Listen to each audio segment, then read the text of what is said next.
Blog Talk Radio.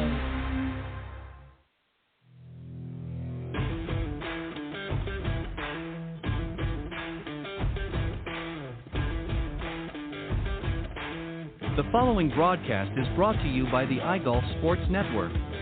Golf Talk Live is sponsored by the iGolf Sports Network and Golf Tips Magazine. Here's Andrew to tell you more about our sponsors. iGolf Sports is a live stream broadcast and media production company providing quality programming designed to attract the golfing enthusiast. And Golf Tips, the game's most in-depth instruction magazine, including reviews on the latest equipment, tips from top teaching professionals, all designed to help you improve from tee to green. Welcome to Golf Talk Live with your host, Ted Odorico. Join Ted each week as he speaks with some of the best in golf. This week's special guest will join us a bit later. But first up is another great discussion on Coach's Corner. So let's introduce tonight's Coach's Corner panel. All right, good evening, everybody, and once again, welcome to Golf Talk Live. I'm your host, Ted Odorico, and as it said in the intro, we've got a great show for you this evening. We're going to be joined a little bit later on by my special guest, Dr. Jeremy James. He's the founder and chief experience officer for GolfForever, and he'll be joining us on the second half of the program. Of course, we're going to start things off as we normally do with Coach's Corner, and I will tell you a little bit about that and my special guest this evening on the panel in just a moment. But let me remind everybody, of course, we are live every Thursday evening from 6 to 8 p.m. Central. And for those of you tuning live, welcome to the show. And just a quick reminder for those that maybe tune in a little bit later or can't listen to the whole show, you can go to blogtalkradio.com/Golf Talk Live and just scroll down to the on-demand section. And after this show, this live broadcast airs, it will be auto-recorded, so you can go and listen in the on-demand section. You can listen to this show in its entirety in that section. So always available whenever you need it, and always excited to have you here. I'm going to bring on my Coach's Corner panel buddy, as I call him. He's going to be joining me tonight for this evening's discussion. Of course, I'm talking about my good friend Clint Wright. He is a 30-plus year member of the PGA and a partner at TGM Golf. TGM Golf, as you remember, is a big proponent of the R3 approach, and I certainly consider him, as do many others, to be one of the best covering the short game. He's a little, he says he's retired, but I don't buy that for a minute, and he's also one of my favorite guests here on the Coach's Corner panel. So please welcome tonight's guest on the panel, Clint Wright. Clint, how you doing? I'm doing well, Ted. Thank you. And yes, I am clandestinely retired, but I can always be talked out of it, you know? Yeah. I don't believe that for a minute. You're hopping around all over the place. You're still doing stuff, but we appreciate it. Absolutely. But I know what you mean. You're let's rephrase that. You're trying to. You've been trying to now for I think the last several years. Yeah, we're trying. Somebody keeps pulling you out of the woodwork. We're getting more successful at it all the time, though. Yeah, I don't blame you. All right, so.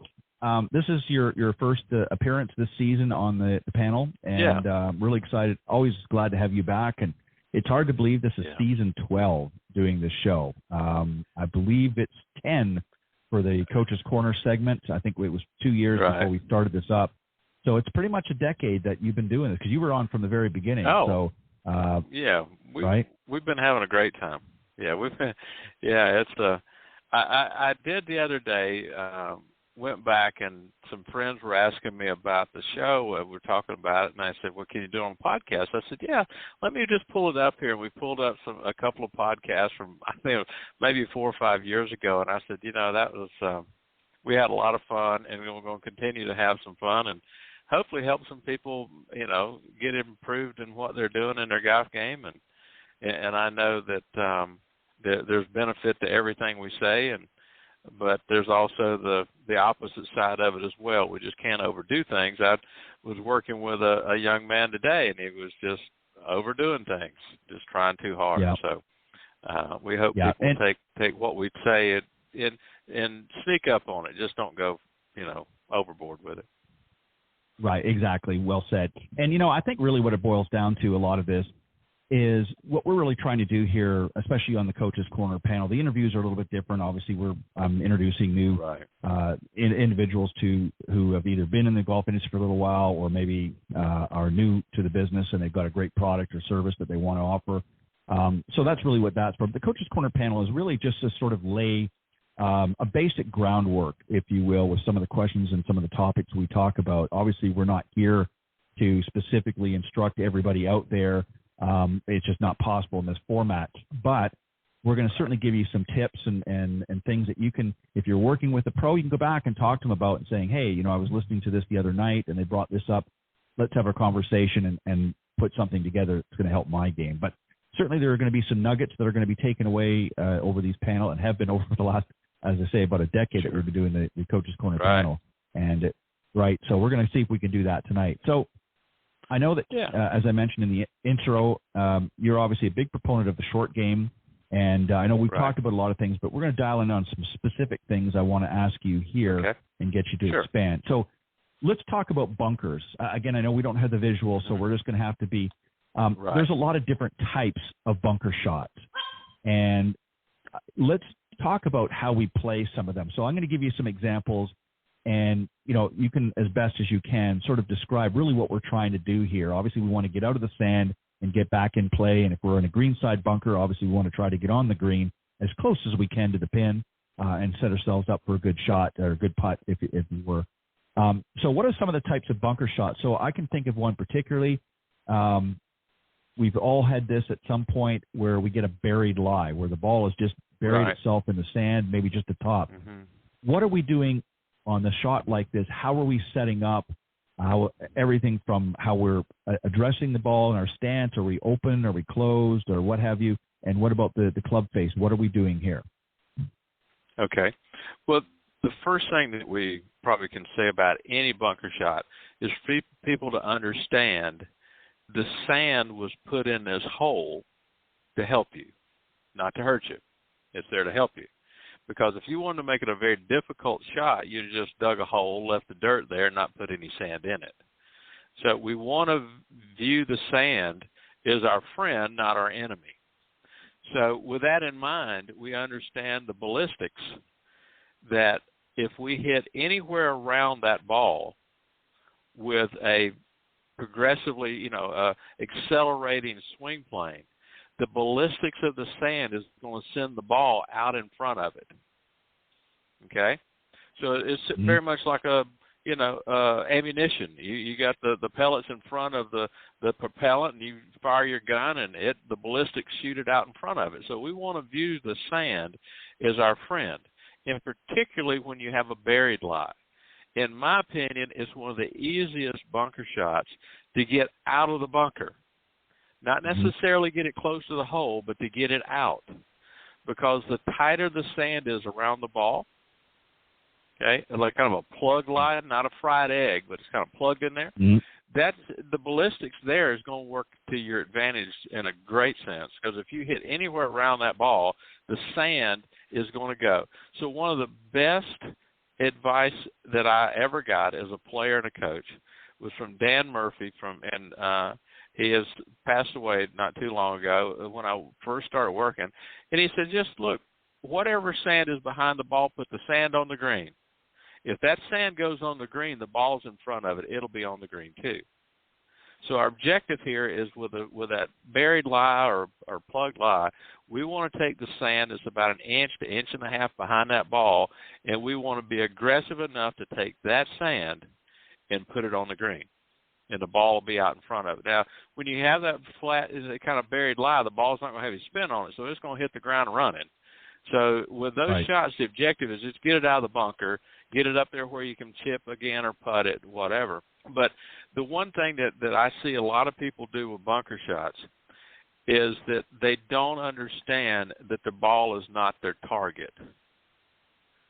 The sand behind the ball is the target. So what I encourage people to do is find the bottom of their swing. They have to practice this, have to work on it. Where, in relationship to your feet, your legs, and your knees, where's the bottom of your swing at? And I want to position that bottom over the sand I want to hit, not over the ball. So that means the ball is going to be played more forward than you think, because I'm going to let the club bottom out on the sand, which again puts the ball in front of the sand. So generally, I encourage people to think about it this way, is that if I'm in a bunker shot, I'm going to open my hips up a little bit. I want the club a little more steep, but I want to put the ball up to where I might be playing a driver, up off my left side or at least my lead side. That's going to put the ball in front of the bottom of my arc. And if I target the sand and be aggressive, the biggest problem we also see with bunker plays is people won't swing at it firm enough, or they just quit. And if they'll pay attention to that, most of the time the sand behind their ball doesn't get out of the bunker. So the ball's not going to get out either. All right. So they still need to be aggressive. Aim and, set the ball up in front. Set up in order to hit behind the ball. Swing aggressively and let the sand help you get it out. Use the ballistic to the sand. Like I said, put the sand on the green, the ball will be in front of it.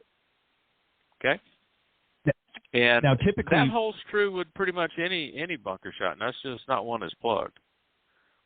Now, on a plug lie like that, though, are we sort of keeping the club face? Because a lot of people, you hear different versions of it. Some say, it's okay to open a little bit, or is it okay to keep it square? Give us an idea of how the club face fits in here. The more that you have, in my opinion, the more fried egg you have, therefore there's more sand you've got to move. You got to get through it, okay? So if I've got a fried egg, I'm going to square the club or actually toe it in a little bit. That's going to make the club dig, and therefore dig through that little crater and get to the sand that's right behind the ball. Again, trying to move that sand out of the bunker. So if I've got that crater that's maybe 3 inches around and I need to get to 2 inches, I've got to let the club dig through that first inch of sand to get to the sand I want to hit out of the bunker. So I've got to let it dig. If I use the bounce there, what's going to happen? If I take that fried egg and I lay the club open, it's going to add bounce to the bottom of my club. That bounce is going to make it slide through very high into the sand profile. It will slide through the high profile of the sand and it'll generally belly the ball. The fried egg, I want to turn it down to where the club's going to dig through it, not bounce through it. But again, you have to be aggressive. Okay. Now, in the case of the plug lie, though, same thing applies. We're going to keep that club face square. Okay. Absolutely. That's what I was tight. Right. If it's plugged kind of tight, you want to still let it to dig because you want to move that sand. Only thing you think about, and when you got that little plug lie, is how can I best move the sand behind my ball out of the bunker? And if it's plugged in there, let the club dig a little bit. Don't lay it open. I like the idea of using the bounce when the ball's sitting on top of the sand, not in the sand. Does that make sense? Gotcha. Makes perfect sense. If the ball is in the sand, let it dig. If the ball's sitting on top of the sand, let it slide. Good advice. Let's back up the fairway a little bit, and let's talk about a fairway bunker, because this is going to be a little bit different. So we might have, let's say, 130 yards to the green, and we're in a fairway bunker. We're going to play this shot a little bit differently. I'll let you pick whatever example you want to give, whether it's just a regular lie or whether it's plugged or whether it's a fried egg, what have you. But talk about typically how things differ a little bit as we move further away. And now, again, we're still in the sand. The bunkers are a little bit different than what we see typically up around the green. So let's talk about that for a minute. Right. Usually you'll see if the golf course, in my opinion, is maintained correctly, the fairway bunkers are going to be a little firmer than what you would see on a green side, because it is two different circumstances.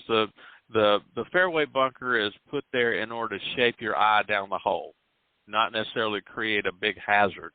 Okay, so I look at it this way. Again, if the ball is sitting on top of the sand, I'm going to maybe take an extra club where I don't have to swing fully at the shot, where I can maybe maintain my balance a little better for better footing. But I'm going to play that shot pretty much the same way I'd play it if I was sitting in the middle of the fairway.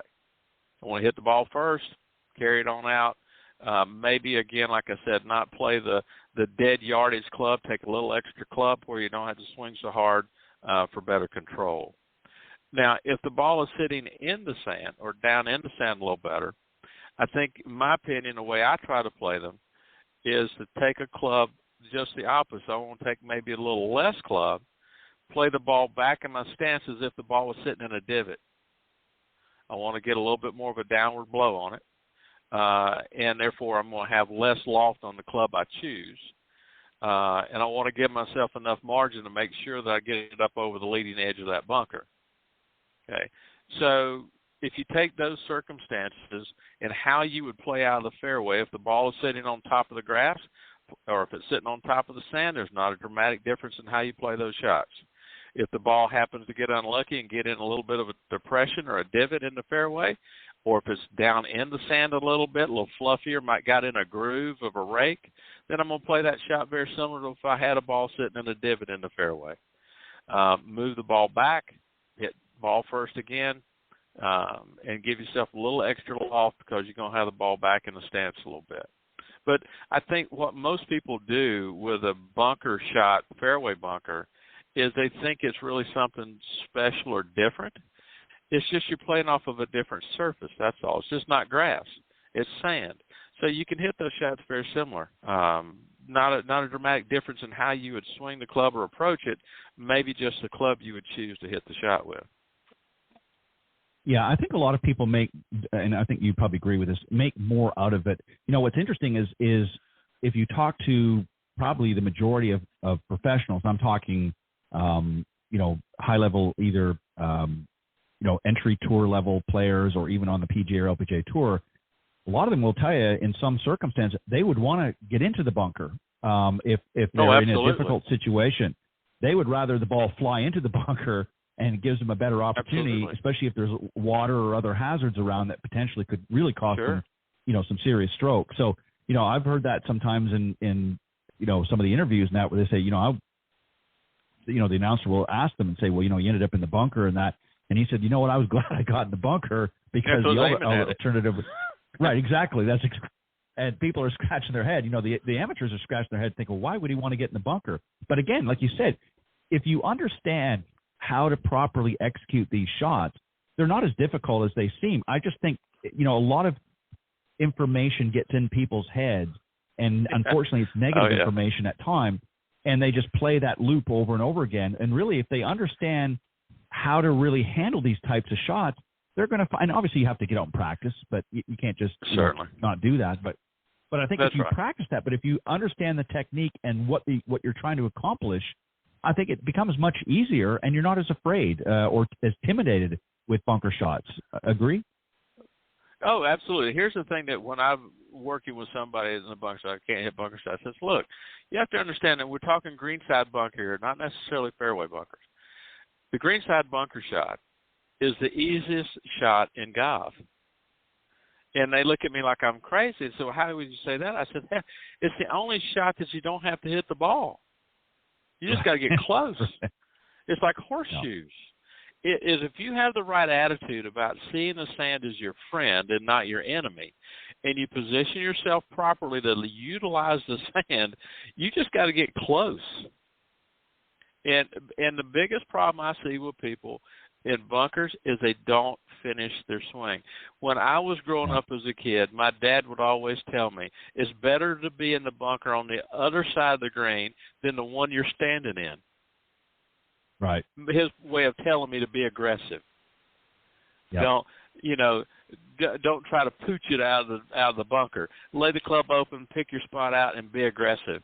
And that, I think that idea goes a long way. Use the sand as your friend, and don't be afraid to hit it. I mean, right. And you'll get out. It may not be close, but you'll be out of the bunker you're in, and then you have to play from there. Yeah, and I think the other thing that you have to look at is one of the worst case scenarios is you have to hit the shot again out of the same bunker because you weren't aggressive enough to get it out. And and that's what we see a lot of times out on the practice range. And I'll give you a great example of how people you have to look at this. And the rule has changed a little bit, but not much. Do you know that there's a simple one-stroke way to get out of the bunker you're in? is clear the ball unplayable. It's a one-shot penalty, and you can take it back to where you hit it from. Yep. And it only takes you one to get it out. Right. That used to be rule number 28. I don't know what it is now, but it used to be 28. So. Yeah, but, and you've got to. It's like we've said before, many times. You've got to just practice, and people don't, because it's not, and I guess the best way to describe it is, practicing out of the bunker is not sexy. Everybody wants to hit their driver. That's sure. king, and that's what they've been. That's what the marketing has told them. Hey, if you can drive this thing 300 yards, you're going to be, scoring better. But the truth is the opposite. But you've never seen a commercial. You've never seen a commercial with a guy hitting his sandwich out of the bunker. No, exactly. And it's too bad, really, because it would probably be some good advice. Terrible. Absolutely. All right, let's move on. Okay, short game stats. This is a thing that we've talked about as professionals for many, many years. What are they? What are the stats that really that we want people to sort of keep track of? And there's a lot of great ways. I mean, you can manually do it, jot some notes down. Obviously, there's a lot of great apps and technology that'll actually keep track of that for you. So what are some of the short game stats that really, from our standpoint, we really want our students to follow and understand? And how can they learn from that information? Once they have that information, can they extrapolate from that? And obviously, as a coach, what can you learn from those stats as well and use that to benefit them down the road? Okay, here's the real simple facts about it. Is that very few amateurs that play this game hit more than maybe 3 or 4 greens around. Okay? The better amateurs are going to hit, even the pros are hitting 12 or 13. So the guys that's down here shooting 90 to 100, they're hitting 2 or 3 greens in regulation. So they're chipping and pitching the ball practically on every hole. So this is a stat that I look for to begin with. I want to know how close their chip shot gets to the hole. Proximity to the hole after you chip it. How close? Then that's going to tell me whether they're putting really good or they're putting really poorly, they're chipping poorly, or they're chipping well. Because if you're out there chipping from around the green and your average proximity to the hole after you've chipped the ball is 15 feet, it's not your putter. You're not chipping it close enough. But if you're chipping it in on a proximity of 3 to 4 feet and you're not making any, then we need to look at your putting. Okay, so to me, the most important pitching and chipping the ball from around the green complexes, and I would say within 30 yards of the green. Okay, once you get 40, 50, 60 yards out, we're talking about a different group of stats. At that point, how many did you get on the green and how close they were? But when you're in that 25 to 30 yard range or closer, I need to know how close you're chipping the ball to the hole. That's to me, is the linchpin or the keystone stat that you need to know, because that one will tell you whether you need to work on your pitching or whether you need to work on your putting. And it could very well be that you need to analyze what club you're using. It could be that you're pitching the ball good, but you're pitching with too high loft and it's not going far enough, or just the reverse, you're trying to hit too many bump and runs and it's going too far. So that proximity to the hole in chipping, to me, is a stat that I want to know first. Then tell me how many putts you're having and from how far away. Are we lag putting poorly? Are we putting 4-footers poorly? What is it? How far am I putting? And again, if I'm the proximity to the hole. I think we lost you here. I'm not sure if you can hear me, but there you go. Okay, proximity to the hole after you chip it, and then proximity to the hole after your first putt. Those stats will tell us where you need to work. Yeah, and it's so important too. I got to point this out. Cindy Miller, who of course has become a good friend of mine, and she's also my co-host on the Women of Golf show that I do Tuesdays. And, she teaches a lot of juniors particularly. She teaches all levels, but she's got a lot of juniors, and she talks to them quite a bit about this very thing, about the stats. And she said what's really interesting is, a lot of these juniors, they want to go on to play, not necessarily all want to play professionally, but maybe they want to play collegiate and a more advanced game. And they don't keep stats, a lot of them. And when she brings it up, it's kind of like they're scratching, well, why do I need to do that? So, and again, she explains very similar to what you're just doing, is there's information that you can gather from those statistics. Oh, yeah. They're going to help you focus on, it's twofold. It not only gives the student a better idea of their own game, but it also helps with the teacher professional or coach they're working with, because then they can, custom make a game plan moving forward, saying, okay, because there's no point, just an example. Absolutely. If you're a really good putter, as you pointed out, but maybe you're not chipping it close, and you're lacking in chipping, that's good to know. You might be putting okay, but you're missing putts, not because you're a bad putter, because you're not getting it close enough to the hole to take advantage of that good putting. Right? So it's all a percentage, so you need to understand those stats. Game. Yeah, it's all a percentage game. It was kind of interesting if you look at there's a book out there called Every Shot Counts, and it was written by a gentleman that did the shots gained, and he pointed out that when Tiger Woods was dominating the tour, it wasn't that he putted better than anybody else. He just hit it closer than everybody else. So his percentages were just going to be better. Yeah. Okay. So that's the whole idea, that you're trying to figure out. And kids too, the juniors, we all were, and I'm not saying that we were any different when we were kids. They're very impatient. I sit and watch the young gal, really good young junior player, practicing her putting the other day, and she's a good putter. I walked out and said, you can't putt the ball any better than you're putting. And she said, well, they're still not making them. I said, I didn't say anything about how good an aimer you were. Right. I mean, you're a real good putter because you hit it right where you was aimed every time. So why don't you learn and get better at aiming? Same idea. If you're chipping at 10 feet every time and you're making half of those, you're putting pretty good. That's a really great percentage from 10 feet. On the other hand, you're putting way too much pressure on your putting. Let's see if you can't get it in there about 4 feet. The percentages are so much better. So it's a percentage game. You look at the stats, it's all out there. Anybody can see it on PGAtour.com or wherever it's at. And you look at the percentages from 5 feet, 10 feet, 20 feet, and it's obvious that the closer you get it, the better the chances are. Mr. Hogan was always quoted, said, how do you make more birdies? And his answer was, you just hit it closer. Right. And so those are the stats that you need to know, without a doubt. Yeah, and you're exactly right. I think, the average golfer, I think, is looking in the wrong direction when they're assessing their game. And they're not, we always very quickly just talk about, well, you need to improve your short game. Well, of course, you need to improve your short game. But with people that have limited time, you may not be able to have time to practice every area of your short game. So why not focus on the areas that need the most improvement and get them up to snuff with the other parts? So, like I said, if you're a good putter, like you said, you can be a great putter, 5 to 10 feet, but your aim might stink, or you're not getting it close enough. So, that's what I'm saying is you got to understand the stat. And, it's great to take the stats, but you have to understand the stats. And that's where your coach or your teaching pro can have a conversation and help you. All right, let's move on. One thing, I want to move on real quick. I'm going to tell you what that people should also do.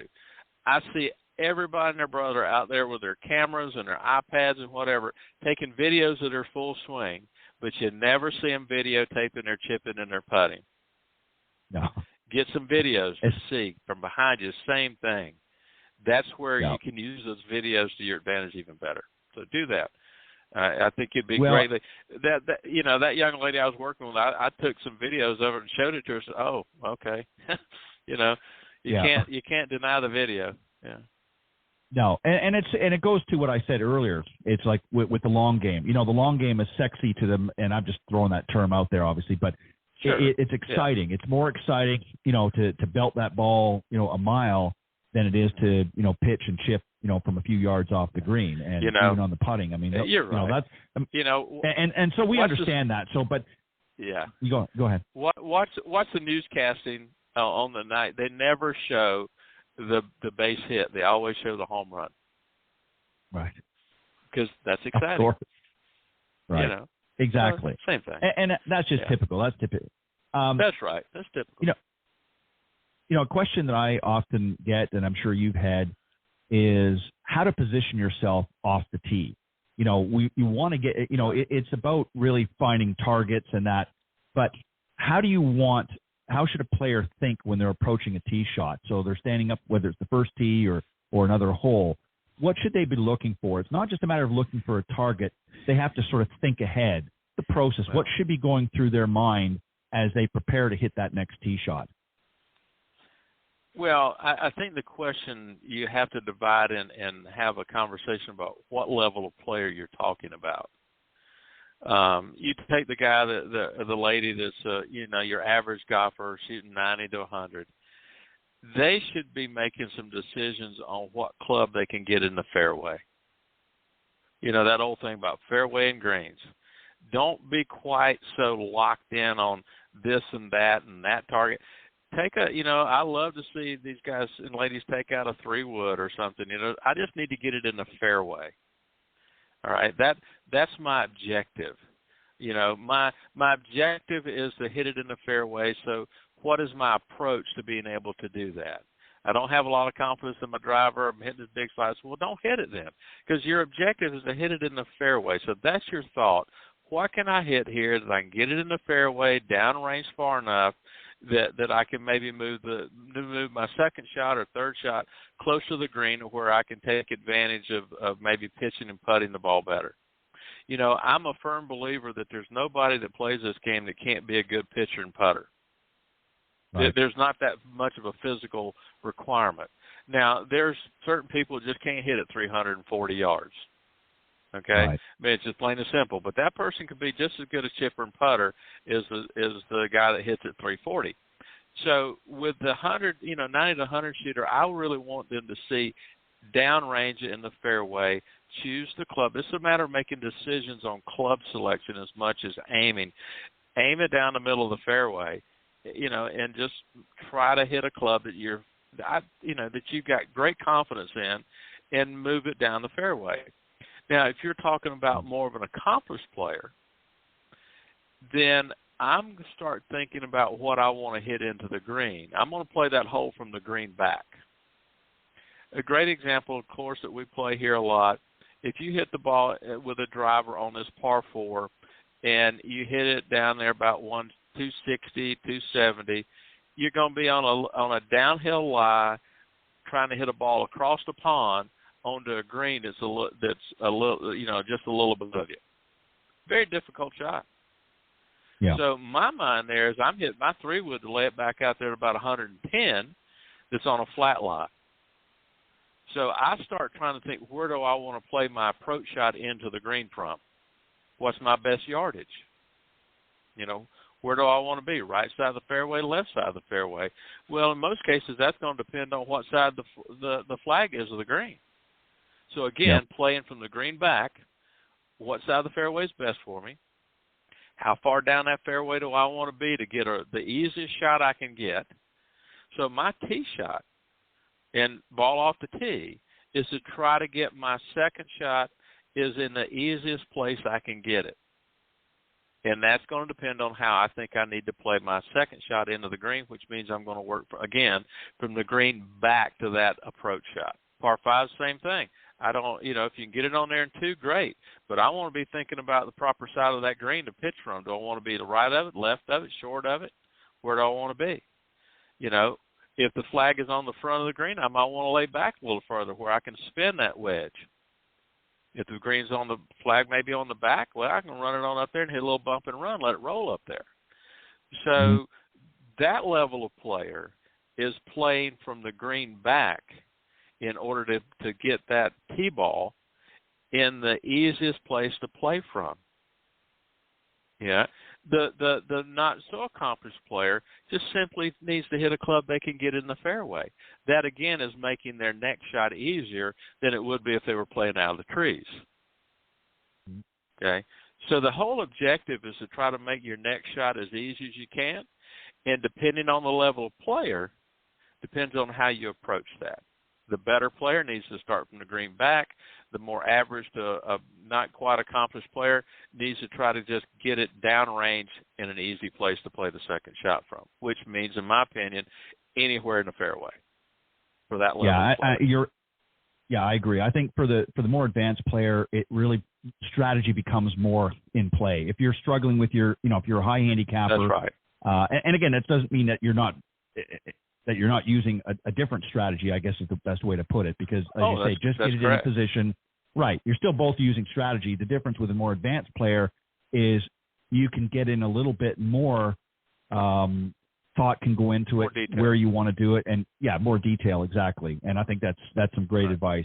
And I think, I think one of the biggest problems too I see, not for the accomplished golfer, but for the more beginning golfer or less advanced golfer, is they think, well, if I can just pound it down there, it's a pretty open fair. And what ends up ultimately happening, as you said, if they don't select the right club, now they're in trouble because they've sliced it into the woods or into thick, heavy rough, and now they're, not able to recover as easily as the more advanced player. So now they're, they've just compounded, whereas taking a less club, maybe a 3-wood or a hybrid, just getting them into a good position in the fairway where they've got a decent lie, a really good lie rather, and are likely going to make a much better approach shot. So I think that's some great advice. Let's talk about chipping for a second here. There's a lot of camps on this here. Obviously, chipping is you're closer up around the green, and it's just a matter of getting it, again, closer to the hole. Some people like to stick with one club. Others learn to use different clubs depending on the circumstances. Do you prefer, if you were speaking to a golfer, do you prefer they choose one or the other, stick with the same old club, regardless of the situation, to chip with, or should they learn to use different clubs, and if so, why? Well, I believe they learn to use different clubs. I mean, if we're going to use one club, then heck, that's all we would need. I mean, just try to make it work from wherever you're at, So we have an opportunity to have 14 clubs in our bag. So that, to me, that means that I'm better off maybe having a few different clubs to try to play with. Okay, so what it really comes down to is that I don't think you can hit a little bump and run with a 60-degree sand wedge, nor do I think you can hit a flop shot with an 8-iron. So I like the idea of narrowing it down into two. Usually, in my opinion, a 56 type wedge, it gives you plenty of loft to hit the higher lofted shots. In today's world, 9-iron, maybe a little bump and run. We used to chip with a 7, but now the 9s are a lot like, loft angles are much lower now. So I like the idea of a person getting comfortable with 2 clubs, not 3 or 4. 2's fine. If they want to go with 3, they can go, a 9-iron for a bump and run, let it run out, maybe have a 52 and a 56 or maybe 58, something like that. So what it really comes down to is I want one that's going to be really kind of flat runner, maybe a little mid shot, and then one that I can get up in the air. When I'm short-sighted behind the bunker, I need to be able to get a little bit of flop shot. So I like the idea of 2, no more than 3, developing certain shots and to where you have that in your repertoire of shots when you get up there, that now you can say, what's giving me the best chance of getting it close? Well, obviously, if I'm short-sighted behind a bunker, a little chip and run is not going to give me the best chance of getting it close. So I got to go up and over. If I'm inside that bunker and got a lot of room to go, then maybe the percentages now hit the bump and run. I don't need to put it high up in the air, and we all know that the more I can keep the ball on the ground, the better chances I've got. So I think you have to have a multiple number of clubs in order to have those shot patterns that you'll be faced with no matter where you play. Pretty much in every round, you're going to have chip shots you got to go up. You're going to have some chip shots that you have an opportunity to hit the ball low and let it run. And in my opinion, the first question you should ask yourself when you look at these shots to figure it out is, can you roll it on the ground? Can you putt it? If you can putt it, use your putter. If you can't do that, then how much air do I need? And we all know, you've heard this many different ways. The less air you need, the better chances you got. Right. Keep the ball on the ground if you can. Hit the bump and run. So 3 clubs, in my opinion, would be the way to go, or no less. No more than 3. I chip with a 9-iron and a 56, and try to develop the shots with that. Yeah. Yeah, I think you have to have some options in your repertoire when you're doing that. Right. And I think it goes with that old saying, variety is the spice of life. So I think that I guess so. If you have a little bit of variety in your and the reason why I asked that is because there's some people. I mean, I've played it in different events with people, and I'll see them pull out the same club. They get around the green and they're chipping, and I'm not talking about going over a bunker or anything, but just even a regular chip, and they're chipping with the same club. Right. And sometimes they've maybe got just a little bit of fringe. They've got to chip it over, and I'll say, why don't you use your putter? And, well, no, I like this is my favorite club, and it might be a 7-iron, it might be 9-iron, whatever. And then I'll see another situation where it's got to be a little bit more in the air, and they're still hitting with that same club, and they're either blowing it past or they're coming up short or what have you. So I agree with you. I think you have to look at the situation, assess it, what's the best option, and you need to have more than just one option, to potentially work with. And that's why the pros do it. I mean, if you want to learn from the pros, look at how they handle different situations. Forget about trying to mimic their swing or, trying to gain more distance. Look at how they assess their situation and how they take and adapt to that particular situation to get the best outcome for them. So, unfortunately, on television, the only thing you really see is that flop shot or that little where they're trying to really hit the spinner. You never see them hit the little bump and run because, again, it's not exciting. It's really workmanlike, and they don't show that on television so much. And the point I can make, if you only got one club, Ted, you have no options. You only have one thing you can do, So if you want options, develop a couple different clubs. You're right. Couldn't agree more.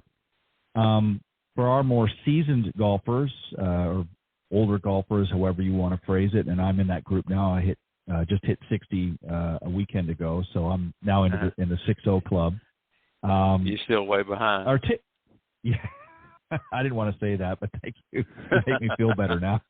But as we get older, you and I have talked about this before on the show, and you've mentioned this a number of times. But as we get a little bit older, of course, we're not really looking to make any drastic changes to our game. It's really becomes all about maintenance, right?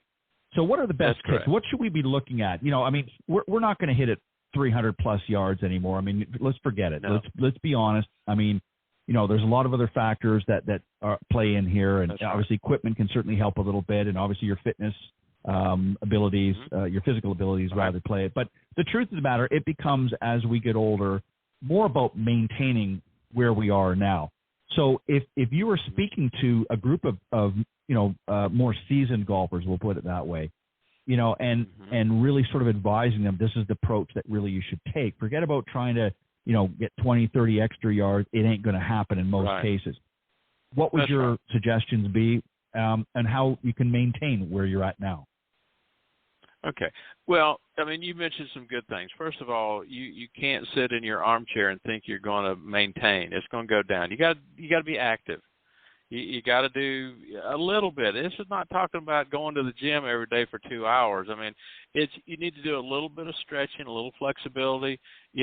Stay healthy. That's the one thing that we all have. And when you're at, one of the things we talk about when you're out playing and anything, make sure you drink plenty of water. Stay hydrated. Your muscles are not going to cramp up and tighten up because you're dehydrated. So stay healthy. That's the one thing, and stay as much active as you can. I give you the thing that I think comes home to me a lot. And as you know, here recently I've been doing some club fittings and helping some friends out. And I had a gentleman yesterday that was 74 years old. He had a steel shaft, 105 grams stiff shaft. And he wasn't even interested in talking about anything else. Right. Because he was not going to admit that he had reached a time in his life where he couldn't swing the club he had always played with. It didn't compute to him. So the one thing I would say to maintain and to be able to hit, because, I think I'm a better than average golfer that played stiff shaft steel for the vast majority of my playing career, that I now have a set of graphite shafted regular flex clubs, because that helps me maintain where I was at. The lighter club head or lighter shaft, a little bit more flex, gives me a little bit more energy in the shaft, so therefore I can offset the lack of club head speed. I can get a little bit more bend in the shaft. Okay? Yep. So don't be afraid of analyzing your equipment to where you're at now, not to where you were 5 years ago. Okay? Right. So as we get older, our equipment needs to match where we're at. Now, you're going to say, well, Clint, that's a lot of money to be spending on new golf equipment when I'm 70 years old. And you're absolutely correct. It's a lot of money. And there's ways that you can have clubs reshafted and different ways of mitigating the overall cost of that. But that's a real key ingredient to be realistic with the type of equipment you're using, okay? And then you can help that. We talked about this years ago about loft angles and things of that nature. Yep. And God, at my there's something outside here. The dogs. Can you hear that? That's okay. Yep. Yeah, that's okay. Go ahead. And okay, so that's one thing I would tell people, to go and make sure that you can get your equipment to fit where you're at now, not where you think you should be. Be honest with yourself, is that you just can't do that and expect to maintain what you did 10 years ago when you're 10 years older trying to do it with the same equipment. Okay. Right. And so, and two, that with drivers, fairway woods, real important to pay attention to the loft angles. When you're really swinging a club, let's say at 90 miles an hour, I mean, you maybe hit that 10-degree driver or that 9.5 driver. Well, now your club head speed's about 80 miles an hour. You need some loft to get the ball in the air. So don't be afraid to go 12 degrees, 13 degrees with your drivers in order to be able to launch the ball not with speed but with loft angle of the club. Very important idea. Also with your fairway woods, get rid of the 3-wood, find you a 7-wood. Same ideas. That now I can't get that 15-degree 3-wood to get high enough in the air. It hits the ground too soon. It won't roll out as far. So now I can then now take maybe a 5-wood or a 7-wood that's got more loft, a little shorter shaft, and then with the club head speed I have now compared to maybe 10 years ago, I'm still getting that 7-wood to react like my old 3-wood did. I can get the trajectory with loft, not speed. So, in my opinion, one of the best things that you could do is to go to your local golf pro and have him evaluate how your clubs are reacting. Are you getting trajectory? And there's so many, the TrackMans and all kind of launch monitors out there that you can get that tells you this. Take your 3-wood. What's the launch angle? Well, it's really low. It's 8-9 degree launch angle on my 3-wood. Well, that's too low. So now I need to get something that's going to launch at maybe 15 to 16 degrees. Well, that may be a 7-wood. Who knows? Yeah. So don't be afraid to change your equipment to match up your club speed and your body motion in order to maintain the way you used to hit maybe another club. Replace your 3-wood with a 5-wood. Replace your 5-wood with a 7. The hybrids obviously become quite popular. So now you have a hybrid and a 5-6 hybrid instead of a 4 and 5 iron. Okay, so that set makeup and the type of equipment, to me, is the most realistic and honest way to helping you maintain what you used to do. Now obviously we can talk about staying physically fit and things of this nature. Sure. But the one thing we can buy better, we can't buy a better body. We can't buy a better, mindset. But in reality, we can change our equipment makeup to not actually do any better, but maybe maintain what we used to do longer. Yeah, and I think that makes any just sense. to add to, no, it makes perfect sense, and you're exactly right. It's interesting because I had a gentleman that actually reached out to me as, I'm obviously editor of Golf Tips magazine that I own. Sure. And, right. He was, I believe he said 86, and he's been playing for, 60 odd years.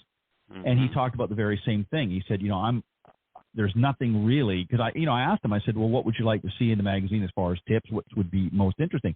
And he came right out and was very blunt about it. And he said, I'd love to learn more about how I can maintain what I've got now. So this is some great tips that you're throwing out here, and I'm going to, talk to the team and we'll put some things together because, you have to really look at your game every season. That doesn't mean you have to go and buy different clubs or reshaft every single season.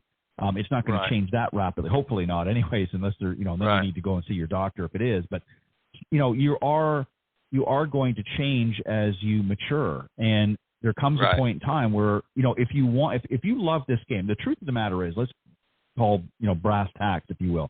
If you want to become or maintain the level of player that you are right now, then you have to be real. And you have to look at it and say, okay, I'm getting a little bit older. I still want to play. I love this game. If you don't, want to play anymore, then that's a whole different, conversation. But if you want to get out there and still play this game and have enjoyment, then you have to be honest with yourself and get an assessment and look at the equipment. Again, you can't be playing those stiff or extra stiff shafts that you played when you're 20, 30 years old. You've got to upgrade to what's appropriate for your abilities now, 20, 30, 40 years later. And if you're not doing that, then what's ultimately going to happen is that's part of the reason you're not enjoying the game anymore, because you can't hit the clubs as well as you once did. And it's not because your ability stinks or you don't know how to hit the ball. It's because more often than not, it's the equipment has stayed the same, but you've changed. So you have to bring the equipment and you in alignment with one another. And the only way to do that is really to reach out to and have that conversation, let them assess you and go through, and again, as you said, with the equipment now, it's even easier to do all of that stuff. So, I agree 100%. And I'm in the same boat. Listen, I look, I keep myself in pretty good shape. I do work out and things like that, but I don't go crazy. But at the same time, I know I can't hit it as far as I did when I was in my 20s. I can still hit a good ball and get it out there, but, I've had to look at that as well. And now that I've, hit that 60 mark, I'm going to have to look at it again in this decade to say, okay, where am I going to maintain it? What do I need to do? And obviously being a better short game player is going to help save some of those strokes. But when it comes to the long game, I might have to look at changing the shafts in my clubs, or I have to look at, getting a whole new set, depending on the circumstances. But, you have to look at changing some of the clubs, taking some of the longer clubs out and swapping them out with something that's more appropriate for my abilities at this particular time. And so if we're willing to do it, and we've been in this game for a long time as professionals, the amateurs certainly need to do it as well. And unfortunately, you get, some stubborn, I'll say it, old codgers that don't want to, that want to remember back in the good old days. And the truth of the matter is they're not really enjoying themselves anymore because they're just not able to play, as well. And that's inevitable for all of us, but you can do things to help is what we're trying to say here. And hopefully absolutely. Go ahead. Just a very quick story about the latter parts of my father's life. He was a scratch player, really good golfer for a very long, and he got to where he didn't want to play. But when I would come home, and I would tell him, "We'll go play, but you got to do two things. You got to play with the clubs I give you, and we're going to play from the tees I want to play from." He said, "Okay." So I brought him a set of ladies' clubs, and we played from the front tees. And he started playing golf again because he said, "This is fun again." Yeah. So, again, the same thing we're talking about, change of equipment. He would have never bought that set of golf clubs in your entire life. He would have never admitted that he needed to swing a ladies' club, flexibility-wise. And he never would have played from those forward tees. That's the other thing I can tell the listeners. Don't be afraid of moving up a tee box, okay? You can't hit it as far as you used to. Move up to those senior tees or move up to the next level up and enjoy what you're doing. Don't beat yourself up. You know, I've played the back tees my entire career. I don't play back there anymore. I moved up to the white tees or the middle tees. Have more fun with that. So there's nothing wrong with it. You know, I just in a quick side note, I played a course not too long ago, and I was looking actually for the back tee, and it was way elevated up behind me. I thought I wasn't even going to climb the stairs to get up there and just be able to play from there anyways. You know, it was just ridiculous. But, you know, I'm the same as you. I come to the realization, you know, I'm just not going to be, you know, able to play from the set of tees that I used to play from. And you know, I think the sooner you come to that realization, the more fun. It boils down to this, you know, and we joke around about it, but the truth of the matter is we want people to have fun. I've noticed now in the industry what they've started doing is, especially with new golfers coming in, is they're not using things like ladies tees or whatever. They're using it, you know, forward tees or, you know, just they're color coordinated. So they might say, well, the red tees or something like that. They're doing that in order to really remove the stigma of somebody saying, well, I don't want to play from the ladies tees or I don't want to play from this. So they're trying to accommodate and really, and I understand that. And, you know, we're all sometimes a little stubborn in their thought, but anyway, aren't we all? You know? Yeah. Some great tips as always on the panel. I appreciate you always giving some great advice. I think we covered a lot of different areas tonight, and always appreciate your insight into the game, and we'll definitely do that again when you're on next time. But on that note, Clint, let the folks know if they want to reach out. I know you're somewhat officially retired, but you're really not, but maybe someone might have some questions or whatever. You know, very, very quickly, is I took this advice from my mother. She'll be 95 in April. And she said she would never retire. She just wanted to be able to pick and choose. So I guess that's what I do. I'm not retired. I'm just picking and choosing, which is, a wonderful time right now to be doing that in our industry and our sport, because it's a lot of fun being out there watching the young guys and being able to go do it. But if everyone reach out, it's always ClintGolf001@yahoo.com is the easiest way, and I will respond back if I get an email. And Ted, it's been a great 10 years. We'll do it as long as you can put up with me, and I look forward to next month. Well, you know, I enjoyed it as much as the gang on the show, and it's been a lot of fun. Like I say, it's hard to believe that this has been 12 years that I've actually been doing the shows, about 10 for Coach's Corner, but it's been a lot of fun. And you know what? A lot of people, I get a lot of great feedback. People say, you know, I was listening to the show and I really love that Coach's Corner segment. So you know what? I'm going to keep going with it as long as they keep listening. So, but Clint, as always, have a great weekend, and I look forward to having you back on the panel next month. All right, take care. All right, good night. Thanks, Clint. All right, that was Clint Wright, 30-plus year member of the PGA of America. He's been a member there for a long time, and as I mentioned in the intro, he's a partner at TGM Golf, and really focuses, as you probably gathered tonight, really focuses on the short game. Certainly works on all aspects of the game throughout his career, but really, as he said, dialed in on the short game. It's an important area. It's an area that gets overlooked, I think, by a lot of golfers, and I think that we need to make sure that we get them improving their game, get them out there having fun, and that's really what it all boils down to. As I mentioned last week, we started a new segment every other Thursday, so the second and the fourth Thursday of each month. We're going to have a special segment that's sponsored by Golf Breaks by PGA Tour as our sponsor for that segment. My good friend Robert Kaufman is joining me as my co-host on that segment, and we're plunking that right in between Coach's Corner and my guest interview, so that'll be coming up next week. We'll have another interesting guest. We kicked it off last week.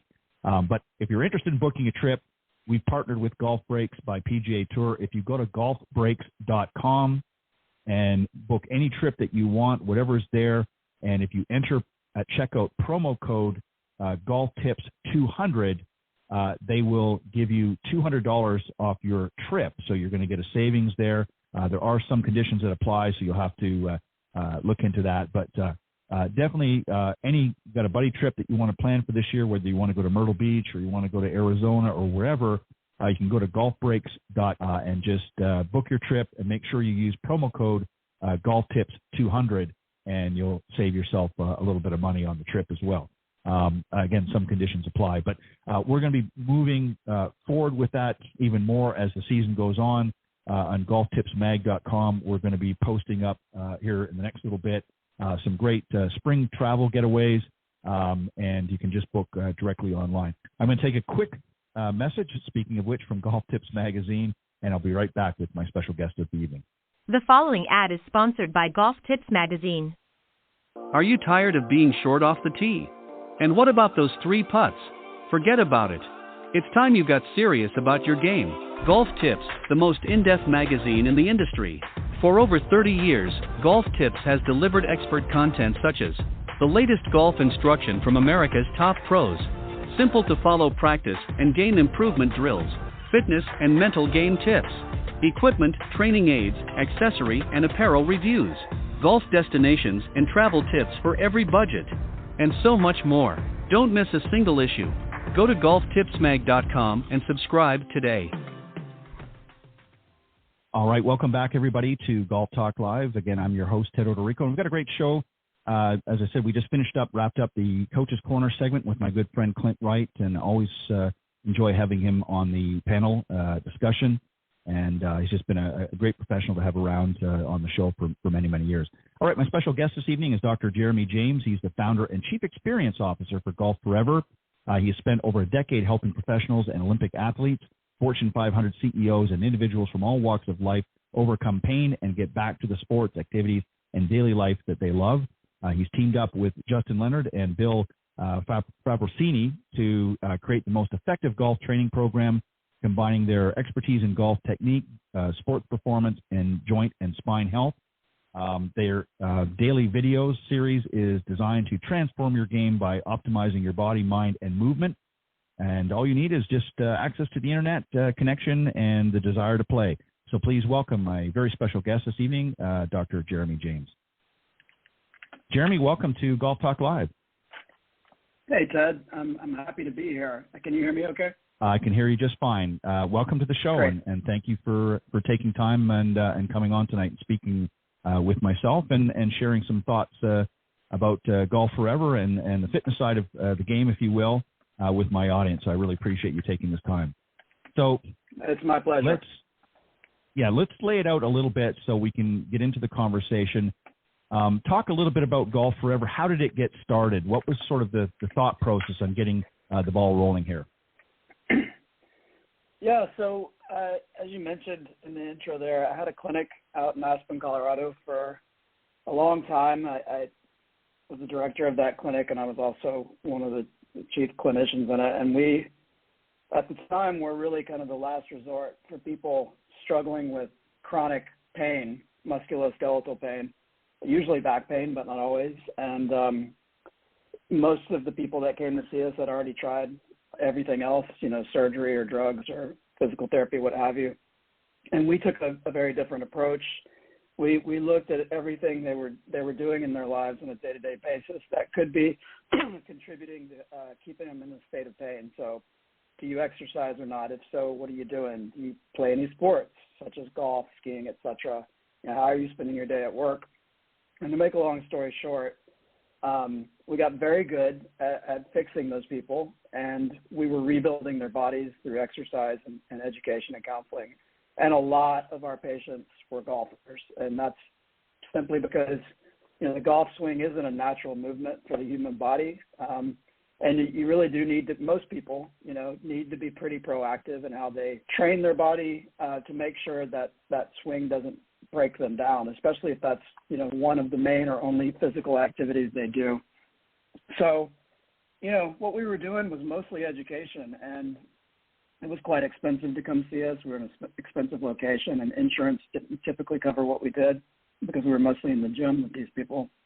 And so the idea was, how do we get this information out there so that everybody can utilize it and help overcome pain, get better at golf? And I should mention, probably the thing your listeners would be most interested in is what we saw in the clinic is, we were really good at getting golfers out of pain, but what they were most excited about almost always was that their golf games would improve, because the strategies to get better at golf are very similar to the strategies to get out of pain. You're trying to build core strength, hip flexibility, shoulder flexibility and mobility, and all that sort of thing. So pleasant side effect was that they got quite a bit better at golf.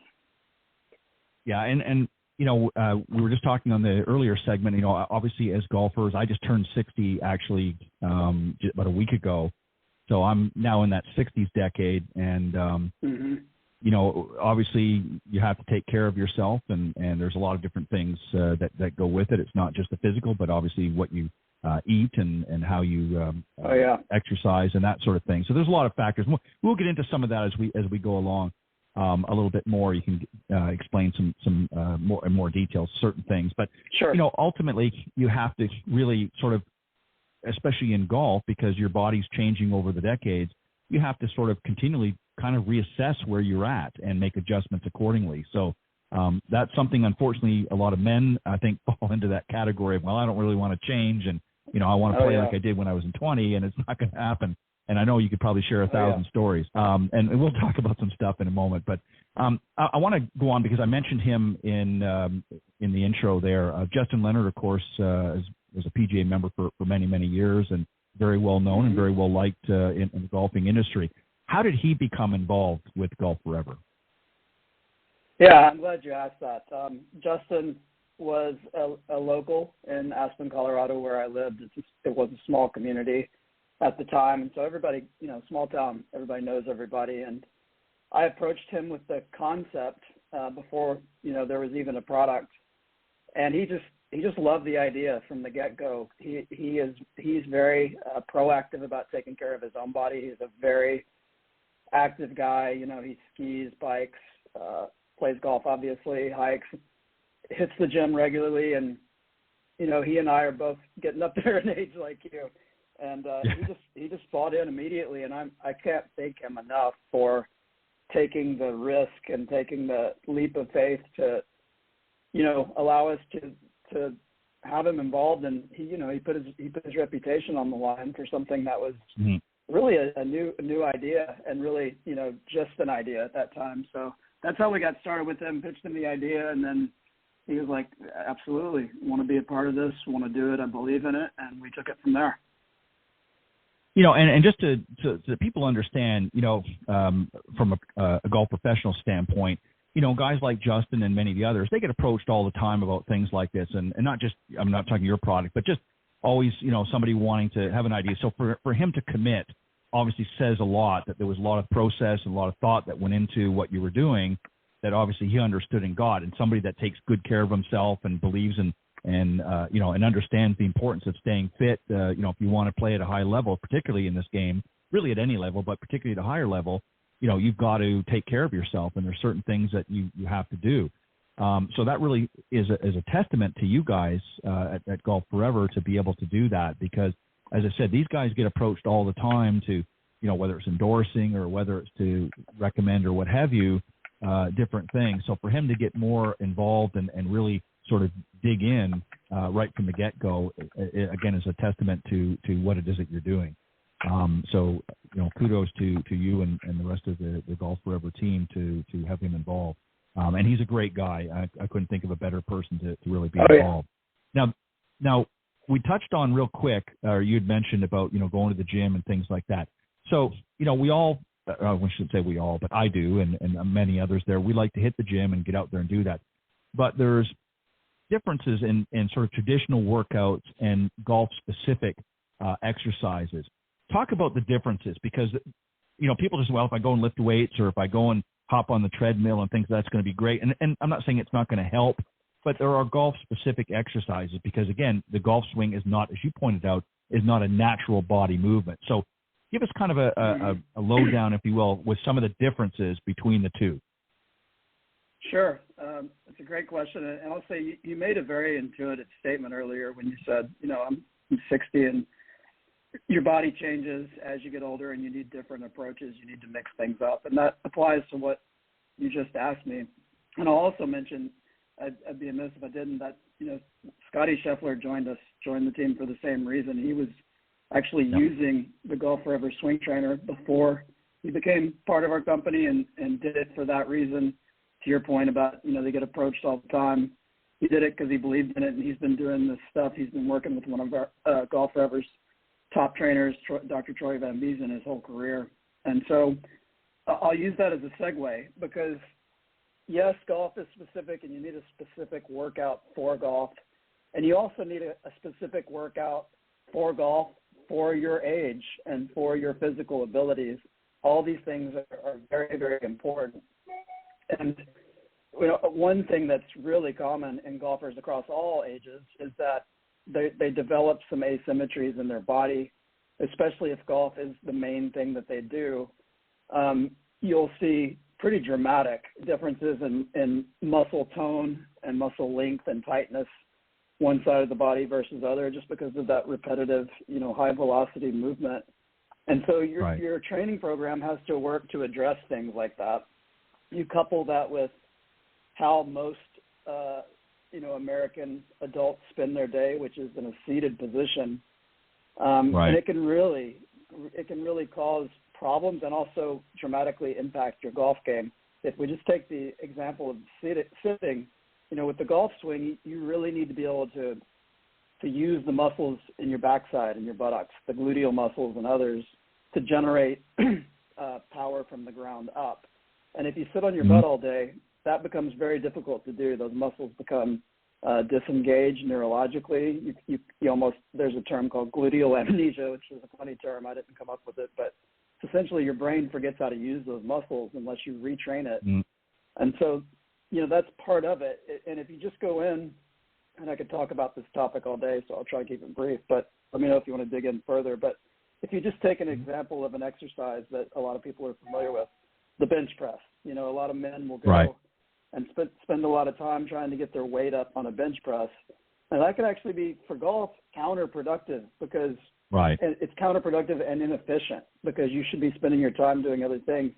In a golf swing, you're not laying on your back, against something solid and trying to push something up over your chest. And so training in those patterns doesn't apply to golf. And if you're doing a lot of weight in an exercise like that, as an example of bicep curls, you can actually cause your shoulder range of motion to decrease over time if you're getting very bulky, for example, in a particular area. The other thing that particular exercise, as an example, doesn't do is you're not challenging your balance at all. You're not challenging your coordination, your rotational ability, because you're just laying against that hard surface. And so you can be really inefficient by doing different things and still get a great workout, but one that hits all the points that are important to golf. If you just take that bench press, put a person on their feet instead of laying down on the ground or a bench, and then you give them an asymmetrical load. So something we do with the swing trainer, it's a bar. If you press that out in front of you and it's only anchored on one side and the anchor is behind you, now you're working on your arms, but you're also challenging your balance. You're challenging your core's ability to resist rotational force, which creates rotational power. You're challenging your coordination. All that stuff plays into the golf game. And the last point is just the age-specific part. You're not going to do the same things with a Scotty Scheffler as you would with a Justin Leonard or as you would with a senior golfer. They're going to be different things because your body changes as you age and it has different needs. And also the degree of safety, changes. You're going to be comfortable putting a Scotty Scheffler into more ballistic, potentially risky moves and loads than you would with a senior golfer. And so that's really what we did well at my clinic, and that's what the GolfForever program does. When you join, you do an assessment that gets all of this information so that it can provide you with a routine that's safe and effective exactly for who you are and, where you are in life. Yeah, and that's why it's so important, I think, as a golf professional. I mean, obviously I'm not trained as a certified golf fitness instructor, but I have connections that I can, guide them to. So I obviously try to make sure that anybody I'm working with, that we put them in touch with that and say, let's get an assessment physically. We can talk about the clubs and we can talk about the golf swing, but, you need to understand where you are physically. And I think, and you would assume would probably agree with this, but I think unfortunately, and I'm going to throw the men under the bus here because I think women is a whole different category when it comes to that. But typically the men are more concerned about, let me get stronger and that's going to help, but they're not really focusing on the flexibility. And that's really where you get the power. I mean, yeah, you have to have strength and you've got to, be able to create that torque. But at the same time, if your flexibility, because you've been bulking up, as you said, with your upper body and that, but you don't have the flexibility, well, instead of getting that nice shoulder turn into the backswing, you're now cut off a little bit because you can't actually load up the way you should. So your backswing shortens. Right. You're not getting the power and the transfer through. So and this is leading me into this question here, is when did you sort of have that aha moment when you realized that your GolfForever's exercise and stretching program was on the right track? When did you sort of have that moment, say, you know what, I think we've really hit the mark here, and I think this is going to help a lot of golfers of all levels? Well, thank you. I think to answer your question first, an analogy that everyone listening can relate to that you just described is, think about if you have a rubber band and you pull that rubber band apart, like say 2 inches, and you let it snap. And then think about that same rubber band, say you pull it apart 6-7 inches with a bigger range of motion and that cold energy that creates, and then let it snap. It's far more rebound, far more force is produced. It's the same with your body.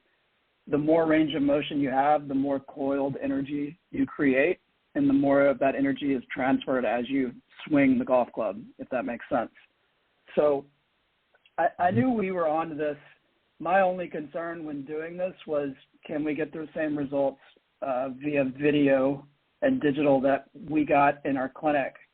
That was my number one concern and the thing that I was most eager to look at the data and prove out. And it turned out like that was one of the easiest things. We had so much experience and data from both my clinic and the other medical specialists on our team. One of them is Dr. Todd Albert out of the Hospital for Special Surgery. He's the chief surgeon emeritus there. He's our medical director.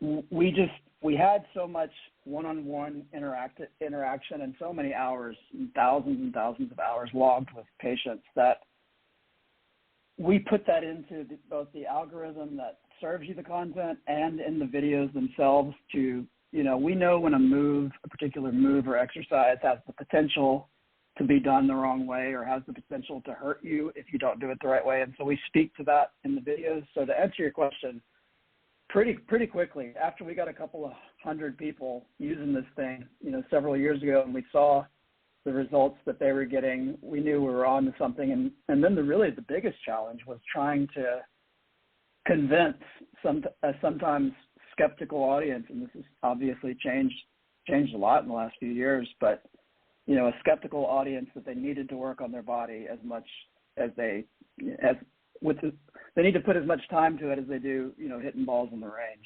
So getting that across and trying to change that mindset was actually a bigger challenge than making the effective product. Right. And I think, with the onset, in his earlier days, when Tiger came out on tour, he really changed the game in a lot of ways. It wasn't just the fact that he was winning tournaments and, hitting great shots and that, but he actually, when he first came out, he was, pretty skinny and not a lot of meat on the bones, as they say. Mm-hmm. But he very quickly adapted into, a workout regimen that obviously got him in good shape. And the tour followed him. I mean, a lot of especially these young guns that came out, started realizing, hey, if we're going to compete with this guy, we've got to start hitting the gym and we've got to start working on programs. So, of course, all the trainers and the golf fitness professionals, sort of rose out of that more. And not that there weren't any before, but they really sort of started coming out. Now, of course, you go to a tour event, whether it's PGA or LPGA, and they've got trailers there now that they can go and work out, and they've got fitness professionals there that they can have right on hand. They recognized the importance at that point, especially because let's be honest, when you go back, 20 or so years on tour, and I'm trying to be mean when I say this, but the guys were not in the best of shape. I mean, they were in good shape, but they were a little flabby, let's be honest, compared to what some of these young guys are today. They still played great game and they won tournaments, but the game has elevated to a different level. It's become much more athletic. So What was the most challenging part, do you think, of developing GolfForever? What was, I mean, obviously you've talked about some of the components, and I'm purposely, before you answer that, I'm purposely not doing the website until later in the broadcast when we get towards the end, because I don't want people running off and flip. I want them to listen to this conversation first, and then we're going to give them that information, and then I want them to go and investigate for themselves. So that's why we're not giving that information out. Not that I don't want to promote it or anything like that. I just want people to really hear what you're saying so they have a better understanding before they go and investigate and look into the different things that are available. So what was the most challenging part when you were developing this? Well, I think really it was what I just described. Trying to convince the everyday golfer who's, probably working their tails off, Monday through Friday, the weekend comes and they just want to go out and enjoy golf, and they may not, really have the time or energy or desire to train their body or to do something that's perceived as, working out. So overcoming that and educating people was the biggest challenge, and it's still a challenge. I mean, we've come a long way, and we tell our golfers, you got to think of yourself as an athlete, just like any other person that plays an athletic sport. Think about just warming up your body, if nothing else. It'd be really hard for you to go out and look and find anybody that's playing basketball, football, baseball, track, you name it, and they're not doing some sort of warm-up for their body. And yet, a lot of golfers don't. They just go and hit balls. Just by warming up your body for 5-10 minutes before you play can have profound impacts on your game, on how you play that day. And then putting in a little bit of work, training your body, building some muscle, tone and strength in the right places, increasing your flexibility in the right spots. This isn't, like high intensity,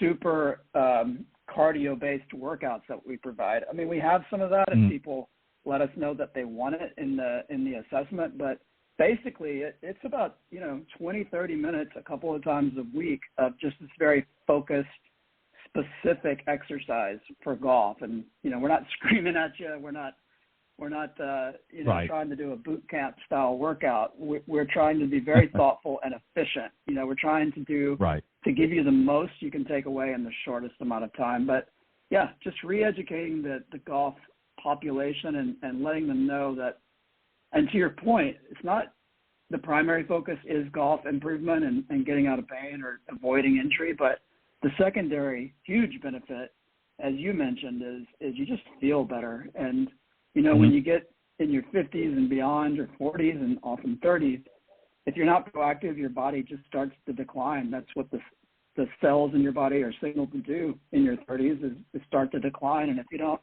proactively work against that, your life can take a dramatically different path at 60. You can either stay pretty vibrant and healthy and feeling good for a long time, 20, 30 years after that, or you can really go downhill quickly. And exercise and the right exercise plays a huge role in the trajectory that you take. Yeah, and I couldn't agree more, Jeremy. This is something that you have to, as I said, I just recently turned 60, and one thing I didn't want, and again, times are much different now, but I can remember looking back to, when my parents were, younger and that they were, pretty vibrant, pretty healthy, but as they started to age, because that generation was, it was more like you work at so many years, you retire and you sort of, enjoy your retirement, and, physical fitness was not, and I don't mean they didn't take care of themselves, but it wasn't as in the forefront now. But people are realizing, hey, we're living longer typically now. Men are living into their 80s and beyond. And, they're thinking about, it's not just the golf game. They're thinking about quality of life. And there's things that you have, obviously what we eat and keeping hydrated and all other things. The nutritional side is just as important as the physical side. And so, it's not just about, workouts and things. It's also about, what we're feeding our body and making sure we're getting good energy and not just, sugars and fats and things like that are going to bog us down. Is this a program that you, and I throw that in because I think it's important we can talk about a lot of different things and about the physical side, and that is extremely important.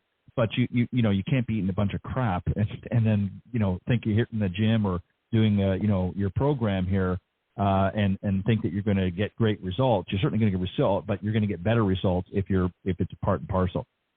Is this a program that really can be for anybody? What percentage do you think of golfers would you say could benefit from this program? Is this 100% hands down, or are there some situations where maybe it may be more challenging for certain demographics or what have you? Give me your thoughts here. Sure. So GolfForever as it stands today will work for anyone that's not a junior. And I'll get to juniors in just a second because we have something coming for that. But essentially anybody that's, roughly 18 years old and up, and especially, adults from the 30s onward, for all of those people, and I say that because of that customization I referred to, with the assessment, you answer some questions, we ask you to actually go through some moves and exercises and give us information back after you do those. Okay, how did that feel? How long were you able to hold this? Could you get in that position? Did that hurt? Did this hurt? Et cetera. And so the content and the program that you're provided based on all that stuff is going to be specific to whoever you are and whatever age you are. And as I mentioned earlier, the needs are different, and we address that with the program that you get. Just one little, I think, easy to remember takeaway for your audience, and I'm glad you brought up the nutrition piece, is it doesn't have to be that complicated. And nutrition is a very complicated subject, but if you just want to try to follow some simple rules that'll have a dramatic impact on your health, it's just, try not to eat a lot of stuff out of packages or boxes. Try to eat real foods. Right. Try not to, as you mentioned, eat a lot of sugar. Try to eat a lot of colors. There's a lot of different nutrients in different colored fruits and vegetables. Drink light beer rather than the heavy stuff, especially after 30. Right. The abdominal fat, specifically, just losing a few pounds of abdominal fat takes a highly disproportionate amount of load off of your spine, as an example. Mm-hmm. And little changes, you lose 2, 3, 4 pounds in your abdomen. It can do wonders for your back and for your golf swing as well. You're going to have more range of motion where you need it. So with the nutrition, just keep it simple. Get good proteins. Don't eat a lot of junk, as you said. It's not that hard, and it's pretty easy to follow once you get used to it. Yeah, and I think again, there's a lot of great options out there, and I think it's like anything. You need to really speak to somebody that's experienced, a good nutritionalist, and get them to, mm-hmm. if they understand what it is, the type of lifestyle that you're wanting to get to, if you will. They can tailor, and everybody's under and I don't want to go down a whole diatribe with nutrition, but I think a lot of it is people, when they hear that, well, I've got to do this, I got to do that, they think you're going on some crazy diet, and that's not what we're talking about at all. We're talking about feeding your body good food that's going to give you good energy and hydrated. And people think, well, if I just drink a lot of, tea or this, that, and that's not the same thing, or coffee, as long as I'm getting liquids. Well, no, that's not right. I mean, there's a lot of things, and that's a whole different topic for a different discussion. But so you've obviously gotten a lot of feedback from, golfers that have benefited from what you guys are doing. Give us some of the most gratifying feedback that you've heard so far. I say this with all humility, and I'm not trying to be braggadocious here, but we get so much now, and every single one of them still means as much. And I invite, when we talk about how you find us later, I invite people to look at our reviews on the App Store, for example. There's thousands of them. We have a 4.9 out of 5-star rating with thousands of reviews. And if you just read through those, yes, every one of them is mentioning the benefits to their golf game, but almost every one of those as well is mentioning how much better they feel, how much more energy they have, how they're able to do things that they thought they couldn't do anymore other than golf. And to me, that's the most, for me personally, that's the most gratifying, because I saw this and still see it. And, I'm not sure everybody on our team would agree with me, because we have some real passionate people about golf. But for me personally, I see this as a bit of a Trojan horse. where we're using golf as a motivating factor to get people to take care of their bodies, right? So this is a way.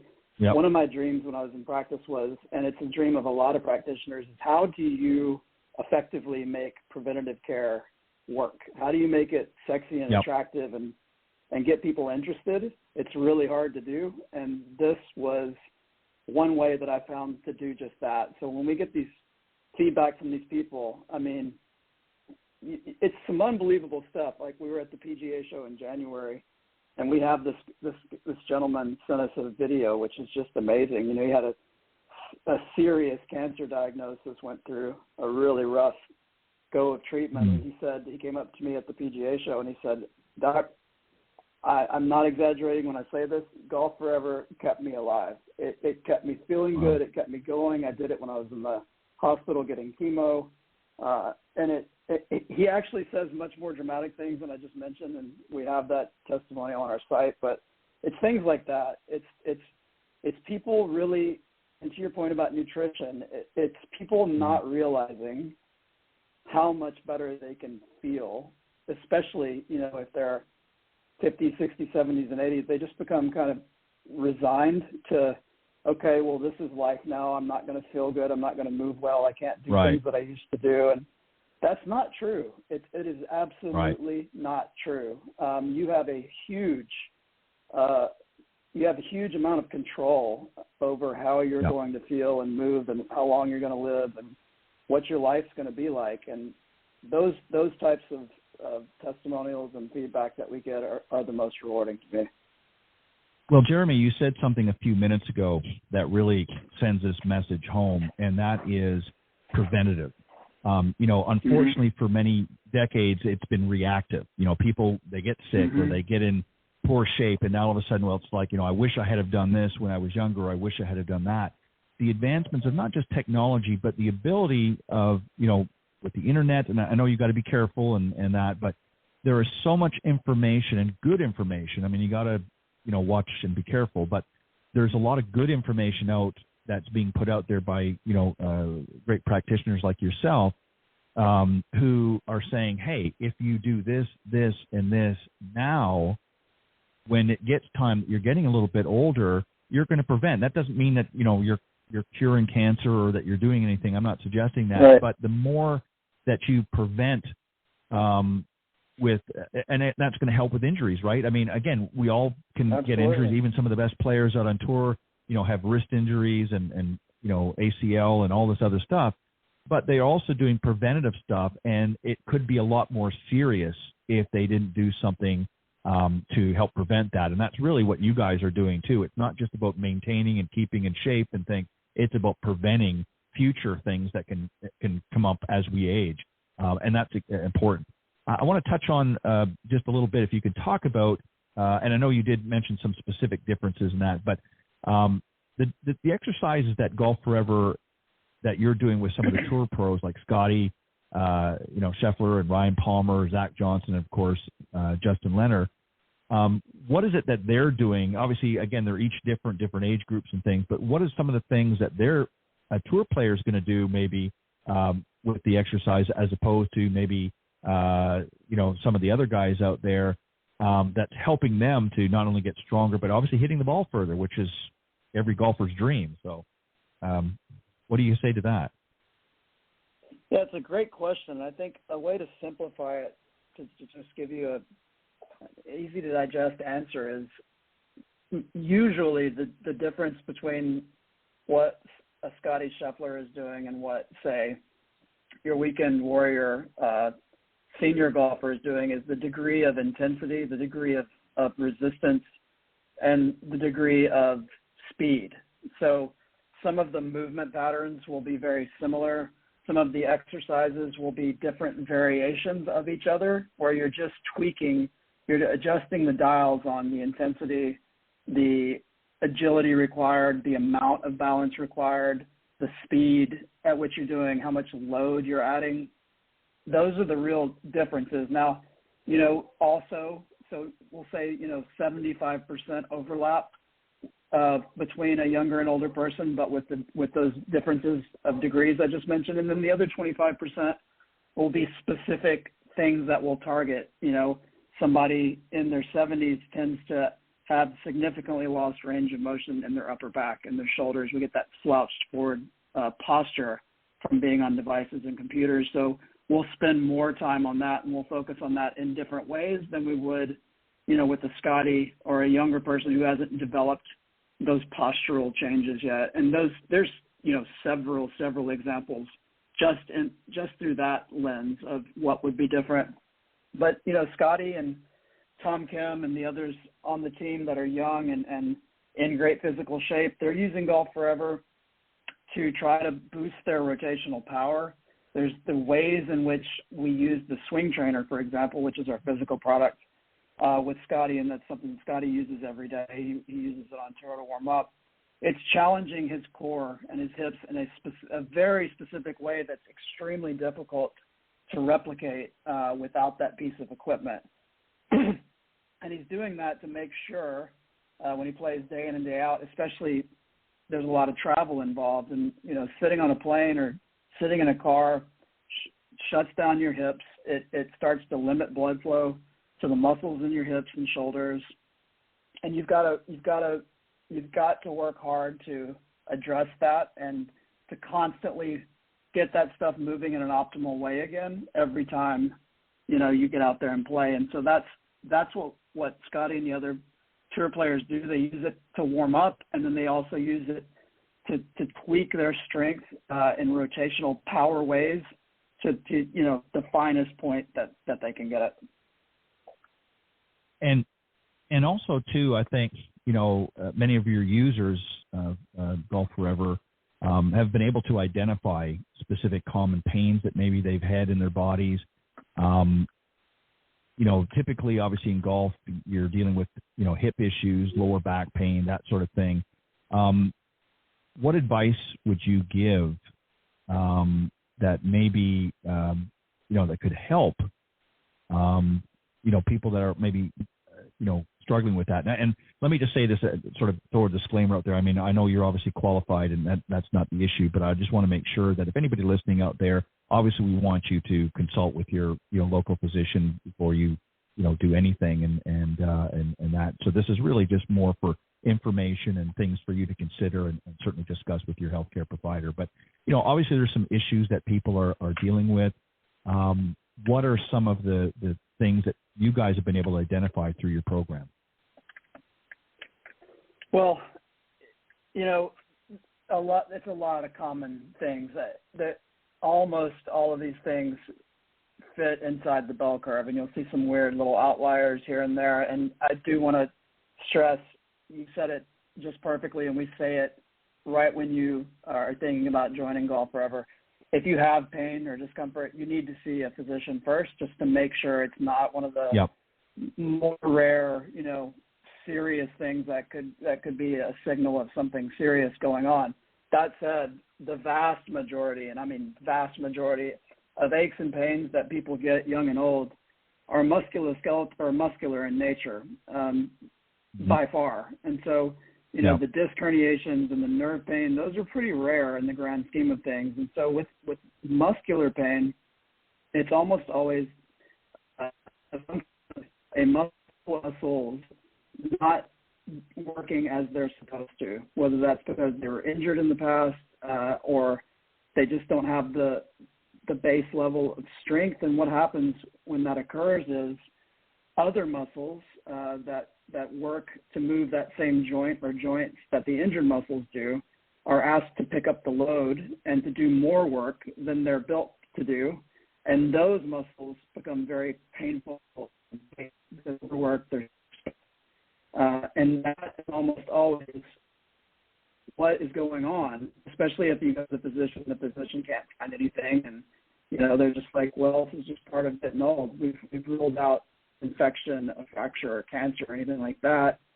It's just muscles not being healthy, and it doesn't take much at all to address that stuff. You just need the right guidance, because the trick here, and what we got so good at in my practice and what I think GolfForever does well, is that unless you pay attention, and if you've developed some bad movement patterns, some compensatory patterns, for example, with golf, your body's become asymmetrical. Some muscles are degenerated, some are overworked.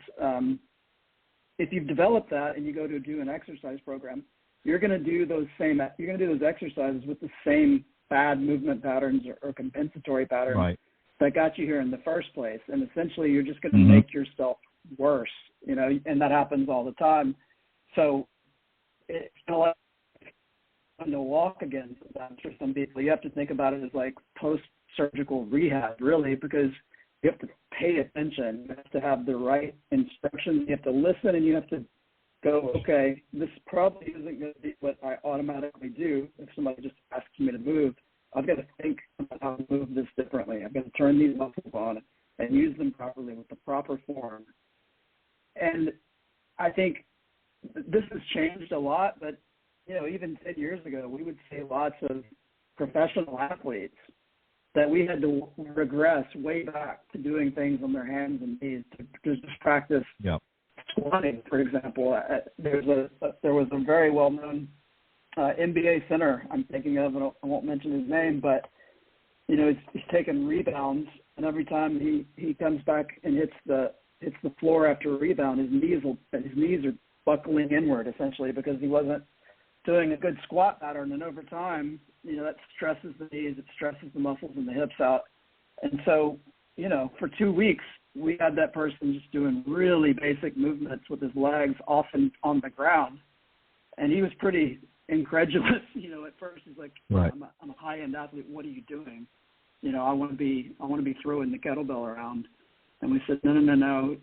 You're throwing that kettlebell around in a bad way. You're not moving how you're supposed to be moving. And, sure enough, addressing those things has an immediate impact on athletic performance, such as golf, and on, pain and stiffness and injury. So I hope that made sense and answered your question. Yeah, no, it made perfect sense.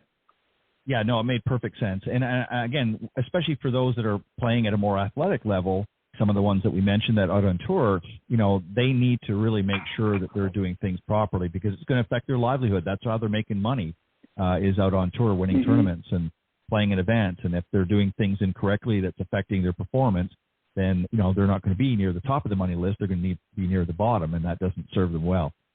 Just a couple of more things because we're getting close to our time. You have obviously many trainers and instructors that are now affiliated with GolfForever. What does it take from them to get involved if somebody's interested and they want to get involved as a trainer or instructor? It's pretty rigorous. I'm not gonna lie. We have a lot of people that want to join, and we're willing to often, if somebody has the right attitude and the openness and the kind of the core essential skills, we'll shape and help them develop their skills better. But often we just want the best of the best that have a high degree of experience across a very wide population size. So, of course, we have a lot of trainers. Most of our trainers have worked with professional athletes of all different types and golfers. Sure. But we want our trainers to have a wealth of knowledge across all populations, and importantly, to make sure they follow my personal motto and the motto of all medical practitioners out there, which is do no harm first. Number one is safety. We are always considering the degree of risk that any exercise has, and every exercise has some degree of risk associated with it for that particular individual. And we are always striving to reduce the degree of risk as much as possible while still keeping it as efficient and effective as possible. So we invite anybody that's interested to reach out to us. You can find an info on our website, but it is a rigorous process. We interview them. We have them submit multiple workouts in advance, and we critique those, and it's a multi-stage vetting process. Yeah, and you know what, if you want it to be successful and because it's very easy, unfortunately, a lot of people out there say, well, yeah, the more the merrier, but the truth is you want to make sure, because it's not just a matter about brand identification. You want to make sure that the people that you're putting out there as representing your organization in a professional way is doing so with a consistency, but also a certain professionalism, because otherwise it comes back and you don't want people to be hurt or injured and things like that. Very quickly, is there an end to this GolfForever system, or is there also a type of maintenance program? We hear that word often thrown around as well in golf. I'm at the age now where it's not about advancing so much my game, but maintaining where I'm at. Is that also something in the GolfForever system that there's they can sort of migrate into a maintenance program? Yeah, it is, and a great question. Thanks for asking. So essentially, when you use GolfForever, it makes micro adjustments as time goes on. So we have thousands of users who have been at this for years on our program, and as they age and as they change, and as it's, for example, if it's in season versus off season, the algorithm and the programming is going to adjust to that. So we're going to tweak, we're going to challenge, for example, your balance in different ways 6 months out or a year out in the program than we did your first few weeks. It's constantly responding to what that user is telling us and where that user is in their fitness journey or where they are in their age. And, I mentioned earlier, but, most of our users are doing this 2 to 3 times a week, which is really the minimum effective dose is 2 times per week to see pretty substantial gains. And, a lot of people would think of that as maintenance. And if you want to go much harder, you want to do 5-6 days a week, the program will adjust to that as well. But most of our users are doing, 2 to 3 times a week. It's about 40 minutes all in each session. And that, that I wouldn't call that maintenance because you actually are, constantly fighting against that decay that happens naturally. So it's more than maintenance. Right. It's keeping you at a minimum. It's keeping you at the state you're at now, but far more often it's keeping you getting better and better and better in different ways that you wouldn't otherwise if you were just kind of hitting the gym and doing some bicep curls or, doing some bench presses. Well said. And what are some of the future goals for GolfForever? What do you see happening down the road? Well, the one that I'm most excited about right now, and the one that I personally have been spearheading in our company, is our new GolfForever certification program. And so essentially, what we're doing is this is a response to a demand that we have from golf coaches out there, and they wanted to understand how they wanted a better understanding of when there was a limitation in their student's body that was preventing them from achieving the outcomes that they want. And so, there's a lot of great certifications out there right now. Ours is very different in that our strategy here is we're going to teach coaches the bare minimum they need to know to be able to recognize, okay, the student has a limitation in, for example, their shoulder turn, and that's because their shoulder doesn't have proper range of motion. And then importantly, we're not going to teach the coach how to try to fix that. We're not going to say, okay, we're going to teach you how to put together a rehabilitative exercise program. We do that for them. The GolfForever program does that for their students. Our certification is just showing them enough so that they can understand that's going on. And then we give them a tool, which is part of our app, so that they can introduce drills into their lessons that will help their students feel things that the coach wants them to feel. Okay, I really want you to make this move, and I want you to feel the muscles right here engaging. We provide those tools for them through this certification, and so I think it's going to really help us spread the message through the coaches that athleticism is important and that you really can change your body in a pretty short amount of time with not nearly the effort that most people would think it takes. And we're launching that. Our target is April 15th to the golf coach community. That will be covered in their continuing education credits. It'll be, official part of that. And I think it's going to make a big impact on golfers. I'm really excited about it. And the coaches that we've been working with so far and testing this on are so excited. The feedback has been so overwhelmingly positive. This is something that they really wanted. They just didn't. They're busy. They don't want a real complicated new set of information to try to learn. They don't want to learn to become a physical therapist. Just give me the bare minimum I need to know, and then give me a tool that can address this stuff and don't put a lot more on my plate. And those are kind of the big driving ideas behind this thing. That's fantastic. And I think it's so important. And you're exactly right. You hit it on the head. The industry is changing.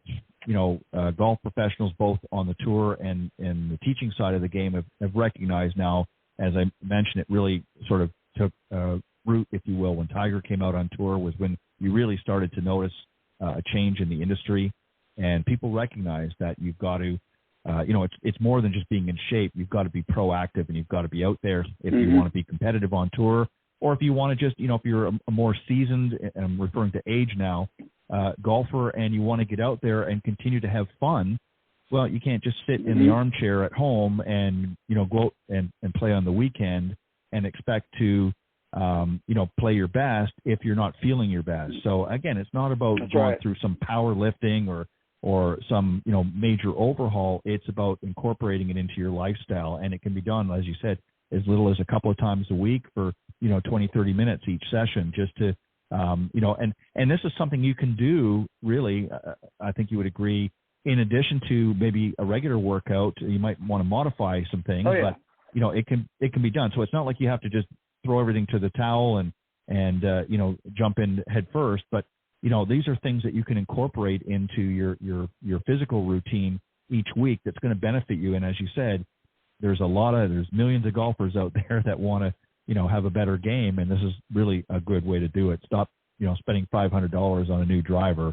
That's not going to really do anything for you if you're out of shape. So I think that's great great advice. Well, listen, I'll be the first to say it in the industry. I mean, I love seeing the new equipment. I was at the PGA show this year as well, and the last several years, and I see all kinds of new stuff and gadgets coming out there, and it's very interesting. But the truth of the matter is, there's a lot of factors that go into the effectiveness of those products, and this is one of them, being in better shape and having more energy and things like that we talked about tonight. All right, so let's get to the good part, and that is to let the folks know where can they go to get more information, and what's the next step for them. Well, thank you. You can go to GolfForever.com. It's our website. There'll be places on there where you can learn more. You can get into the GolfForever experience in a couple of different ways, depending on what you're looking to do right now. You can also directly download our application at the Apple Store. Just search GolfForever in the App Store, and you'll see those thousands of very positive reviews that can kind of give you a sense of what you're going to expect. And if you buy our swing trainer, essentially we'll ship that to you, and when it gets there, you'll start the program with that piece of equipment into the content that's provided to you. But if you don't want to do that and you just want to give it a try without purchasing something, you can try it for free in the application for 30 days, and the application will adjust to whatever equipment you have, either in your home or gym, and it will just give you content with whatever's available to you. And I wanted to mention one more thing for your listeners. This is something that I found a lot of people don't really know, and so it's just an important takeaway here, is that cardiovascular exercise and resistance training are very different, and they're both important. And I want your listeners to think of it like this.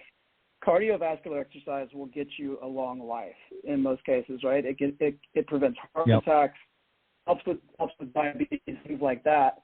But resistance training, so that's, strength training with some sort of a resistance, will make that long life worth living. That's what gives you function. That's what prevents aches and pains. That's what keeps you out there doing what you want to do. You have to have resistance training.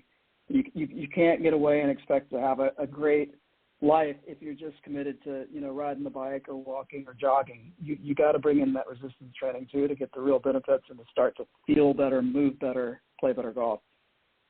Yeah, I couldn't agree more. And it's really about finding that right balance. And you guys do a great job of that. And there's lots of information on the website. Again, go to GolfForever.com. You can purchase the swing trainer right there, and you can go and there's links there to download the app and get started today. It's well worth it. It's a great program and a lot of good information. And if you want to play better golf, I mean, I'm the first that we talked about this in my earlier segment with my good friend Clint. We talked about that, getting yourself in good shape in that. And especially as we get older, we start to lose things like muscle mass, and we start to lose, flexibility and things like that. But you don't have to just all of a sudden just, like a pool of water, just melt onto the floor. you can get out there and do things to keep and certainly prolong. Well, you know what I'm talking about. You know better than I do. Yeah. But you have to get out there and you have to be proactive, and it's preventative maintenance. I mean, if you want to be better, feel better about as you progress through life, you have to be proactive, and you can't just wait for things to happen and say, well, now I better do something now. And that's not to say that you can't get better, but you need to be proactive. So this is a great way to do it. So go to GolfForever.com. Check out that. There's obviously in the App Store, you're going to see some great reviews there, but you're also going to see some great reviews on the website as well. Some videos there. Check them out. Learn a little bit more about it, but I tell you, it's money well spent, and you can order right through the website. Jeremy, thank you very, very much for coming on tonight. I really appreciate it, and just sharing some great information. And I imagine if they want to reach out to you as well, they can contact you through the website. Is that correct? Yeah, that's correct. I try to respond to as many people as possible, particularly, if they want to share something or want to talk about something that they're dealing with. I try to spend, a couple of hours a week on the phone just with our customers or potential customers. And Ted, thank you so much. These were some intuitive questions. I can tell, you really care about this stuff. It shows, and keep up the good work yourself. I appreciate it as well. You're welcome to come back anytime, and love to have you. We can explore this even more on a future show. But thanks for coming and really, digging in deep into GolfForever and the program and just some of the many benefits, and just really giving people a better insight into, getting a better life and a more fulfilling life. And let's be honest, I mean, we all love this great game of golf, and we want to get out there and be better. But more importantly, we want to have fun at it. And you can't have fun if you're achy all the time and you're, schlepping around the 18 holes because you're out of energy and you just don't have the stamina, or you're in pain or aches and that. Definitely consult your medical professional before you start anything. Go through the assessment. They'll on GolfForever's website. You can reach out to them, contact them. They'll assess you and get you on the right track. But Jeremy, thank you very much as always. And again, the website is GolfForever.com. Thank you, and have a great rest of your week and great weekend. And I'll see you next time on Golf Talk Live. Thanks so much, Ted. All right, appreciate it. All right, bye-bye. All right, that was my very special guest, founder and chief experience officer for GolfForever. Again, that website is GolfForever.com. All of the information is there. You can make a purchase of the swing trainer. It's worth it. I've got one. I definitely highly recommend it. And lots of good information, but do your research. I always recommend that you do your research first. But it's really about changing the way you feel and really organizing your thoughts in a better pattern that's going to help you play much better golf. And this is a game that, as I said, we all love. Those of us that play it and those of us that teach in it. And we want to keep going as long as we can. And this is a great way to do that. All right, I will be back next week with another Coach's Corner panel. Our special golf travel section will be back next week as well, sponsored by Golf Breaks by PGA Tour. My good buddy Robert Coffin, co-host of that segment, will be joining me, and another great guest as well. And then also my insightful interview will follow that segment. So make sure you tune in next Thursday here on Golf Talk Live. God bless everybody, and have a great weekend. I'll see you next week. Bye-bye. Thanks for joining us. We hope you enjoyed this week's broadcast of Golf Talk Live. We'd like to thank this week's Coach's Corner panel, and a special thank you to tonight's guest. Remember to join Ted every Thursday from 6 to 8 p.m. Central on Golf Talk Live. And be sure to follow Ted on Facebook, Twitter, and Instagram. If you're interested in being a guest on Golf Talk Live, send Ted an email at ted.golftalklive@gmail.com. This has been a production of the iGolf Sports Network.